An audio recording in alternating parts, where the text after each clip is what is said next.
ವಿಜಯನಗರ ಜಿಲ್ಲಾ ಮ್ಯಾಜಿಸ್ಟ್ರೇಟ್ ದಿವಾಕರ್ ಅವರು ಸೋಮವಾರ ರಾತ್ರಿ ತಾಲೂಕಿನ ತಿಮ್ಲಾಪುರ ಗ್ರಾಮದಲ್ಲಿರುವ ಮೊರಾರ್ಜಿ ದೇಸಾಯಿ ವಿಜ್ಞಾನ ಪದವಿ ಪೂರ್ವ ವಸತಿ ಕಾಲೇಜಿಗೆ ದಿಢೀರ್ ಭೇಟಿ ನೀಡಿ ವಸತಿ ಶಾಲೆಯಲ್ಲಿ ವಿತರಿಸಲಾಗುವ ಆಹಾರದ ಗುಣಮಟ್ಟ, ಆಹಾರ ಪೂರೈಕೆ, ಶೌಚಾಲಯಗಳು, ಕುಡಿಯುವ ನೀರು ಮತ್ತು ಊಟದ ಕೋಣೆಯ ಸ್ವಚ್ಛತೆಯನ್ನು ಪರಿಶೀಲಿಸಿದರು ಮತ್ತು ಮೂಲಭೂತ ಸೌಕರ್ಯಗಳ ಬಗ್ಗೆ ಮಕ್ಕಳೊಂದಿಗೆ ಚರ್ಚಿಸಿದರು.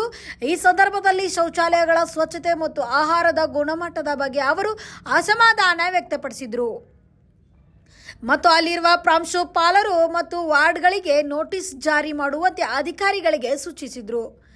ಕಳೆದ 3 ತಿಂಗಳಿಂದ ಮಕ್ಕಳಿಗೆ ವಿತರಿಸಲಾಗದ ನೈರ್ಮಲ್ಯ ಕೀಟಗಳನ್ನು ವಿತರಿಸಲಾಗಿಲ್ಲ ಎಂದು ಅವರು ಅಧಿಕಾರಿಗಳಿಗೆ ಎಚ್ಚರಿಕೆ ನೀಡಿದರು ಮತ್ತು ಕೋಣೆಯಲ್ಲಿ ಇರಿಸಲಾಗಿದ್ದ ಕಿಟ್ಗಳನ್ನು ಸ್ಥಳದಲ್ಲೇ ಮಕ್ಕಳಿಗೆ ವಿತರಿಸಿದರು.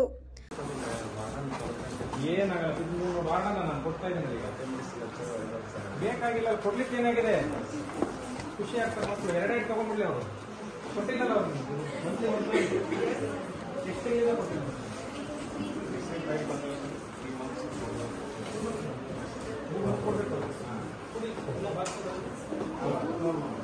ಮಂತ್ಲಿ ಒಂದು ಕೊಡ್ಬೇಕು, ತಿಂಗಳ ಒಂದಿದೆ. ಈಗ ನಾನು ಒಂದು ಕೊಡಿಸ್ತಾ ಇದ್ದೀನಿ, ಹಿಂದಿನ ತಿಂಗಳದೆಲ್ಲ ತಗೊಂಡ್ಬಿಡ್ಬೇಕು. ನಾನು ನೆಕ್ಸ್ಟ್ ವೀಕ್ ಬರ್ತೀನಿ, ನೆಕ್ಸ್ಟ್ ವೀಕ್ ಬರ್ತೀನಿ.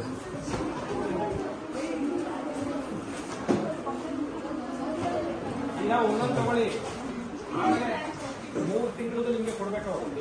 ನೀವು ಕೇಳಿ ತಗೋಬೇಕು. ಆಮೇಲೆ ಕೊಡ್ಲಿಲ್ಲ ಅಂದ್ರೆ ಅದಕ್ಕೆ ನಾನು ಬರ್ತೀನಿ next week.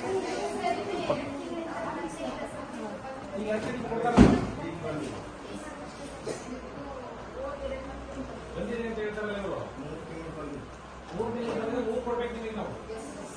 Bureau report B5 News, Vijayanagara.